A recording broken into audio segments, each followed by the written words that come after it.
Hi everyone, this is my very first YouTube video and I wanted to say hello to all the cross stitchers out there who are like me and want to join in and have been afraid up to this point.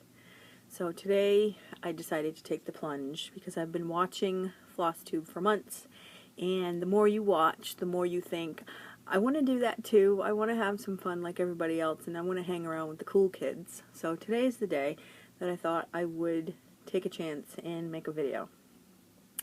I will do just a brief intro of me and who I am and show you my current work in progress, and try not to blather on for too long because I don't want people to get bored. So anyway, my name is Colleen and I live in the New England area, if you can't already tell by my accent, which I'm sure is extremely pronounced, but to me it doesn't sound like I have one at all. And I've been cross-stitching on and off probably for about 30 years. Took a break somewhere in the middle when I had my son, who is now 19, and got back to it about 3 years ago. And I'm not really sure why I gave it up for such a long period of time. I don't know. Life got in the way. Things were happening in my life and going through different life changes, and I finally got to a point where things have settled down and have been for the last few years, and I just decided to get back into it. I really, really enjoy it. It's very relaxing to me, and I love creating beautiful things. So I started, like I said, about 3 years ago, and I've done a few projects. My tastes have changed over the years, which I find pretty interesting. I still kind of like the same stuff that I liked before, but I've just expanded so that now I like things that I didn't really care for 20 years ago, and that surprised me. But all the different designers out there now, and they just come up with such beautiful, beautiful work, and I'm starting to go towards more simplistic stitching. And I don't know if it's just because of my eyesight over the years that has sadly declining, so that I can't see as well as I did, and I need to use, I wear glasses and contact lenses, and I find that I stitch better when I don't have my glasses on or my contacts in. I can stitch with my contacts in. My biggest problem is threading the needle. It takes me a good 10 minutes to thread the dang needle, and it's easier for me to stitch with my glasses off. The only sad part about that is I can't see the television like I could when I was younger, so even though I'm half paying attention, I still want to see what's going on occasionally, and if I don't have my contacts in or my glasses on, I can't see anything. Everything's just a big blurry mess. So I find that I stitch at my computer so I can watch YouTube videos while I'm stitching, and I have my OttLite, which I need for light, and that's my current stitchy spot. It's not ideal. I don't love it. I wish it were a nice comfy chair. It's my desk chair, which isn't so bad, but it is what it is for now. Currently I am working on one project. I had started this year with great hopes that I was going to do a rotation. I love the idea.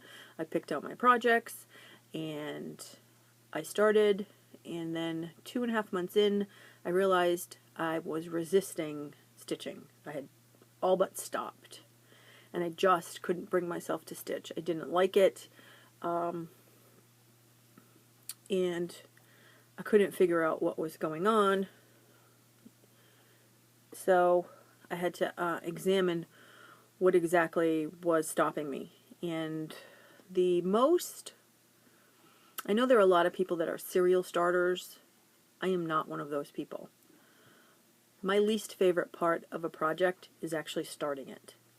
I don't like all the gathering and the putting the material in the hoop or the Q-snap or whatever it is, whatever I'm using at the time. I'm finding the center spot, and that first stitch is the hardest stitch for me. It really is. And once I get going, I'm perfectly fine and I can go along. And it just seemed like when I was stitching on a project for a week and then starting back on another project, it was too similar to starting over for me, and I just didn't want to do it. I just didn't want to do it. So I found myself not stitching every day because I just didn't want to do that.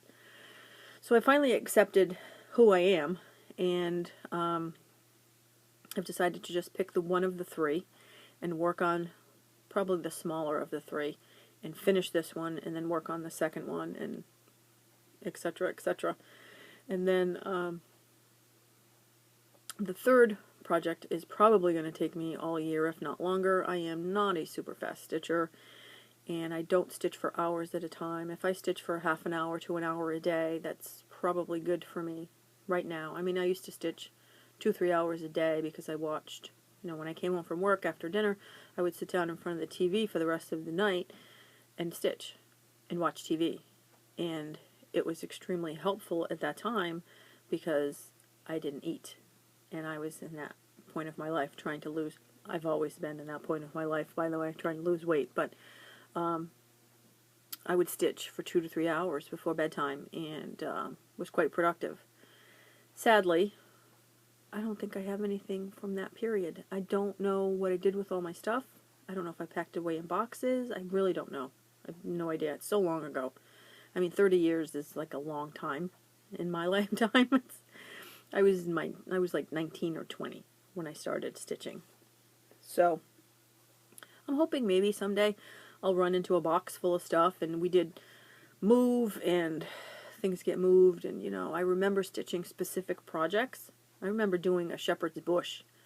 Must have been one of their first pieces back in 1989. I remember because the figures that they have are so odd.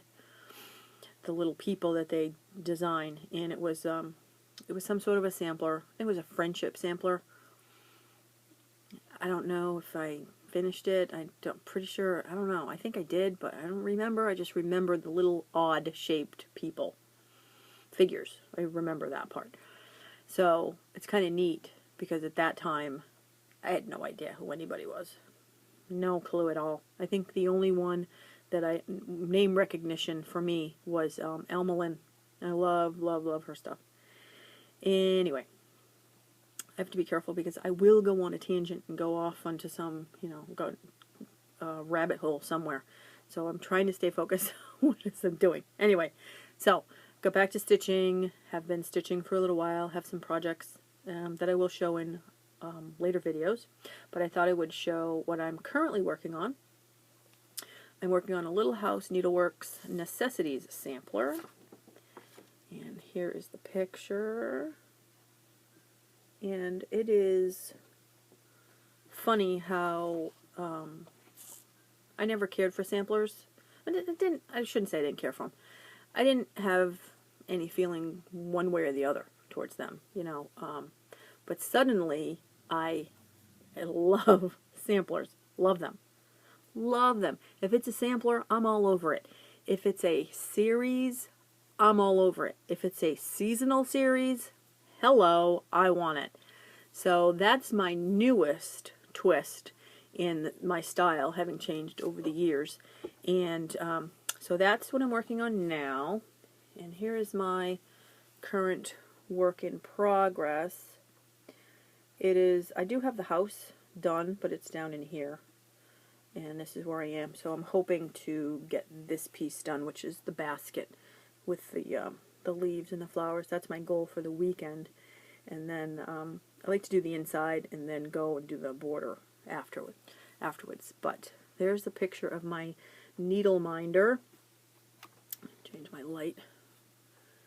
It is a pumpkin. It is a pink pumpkin carriage, which I absolutely love. Change my lamp. Maybe that's better. Love it. Love it. The magnet is awesome. I have another needle minder that is a beehive. I have a thing for beehives. I don't know why. I just do.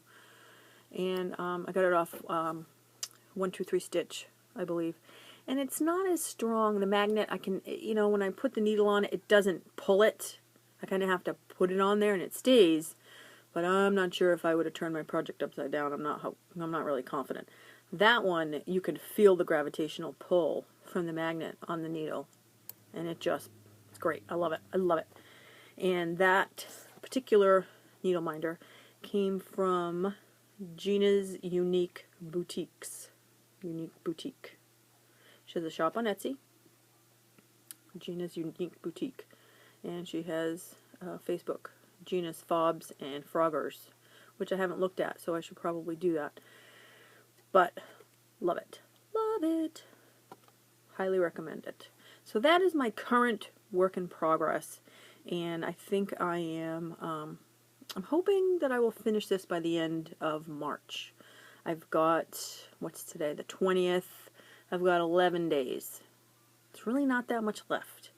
Border, the basket, finish the fence at the bottom where the house is, and that's it. So if I don't finish it by the end of the month, shame on me. Shame on me. So anyway, I think that's going to be it for today, and hopefully I will come back with the work in progress maybe next week and show you the rest of my works in progress, since there are 2 more, and chit chat a little bit more. So I want to thank everyone for watching. If you enjoyed the video, please give me a thumbs up, and hopefully we will talk again soon. Thanks for watching.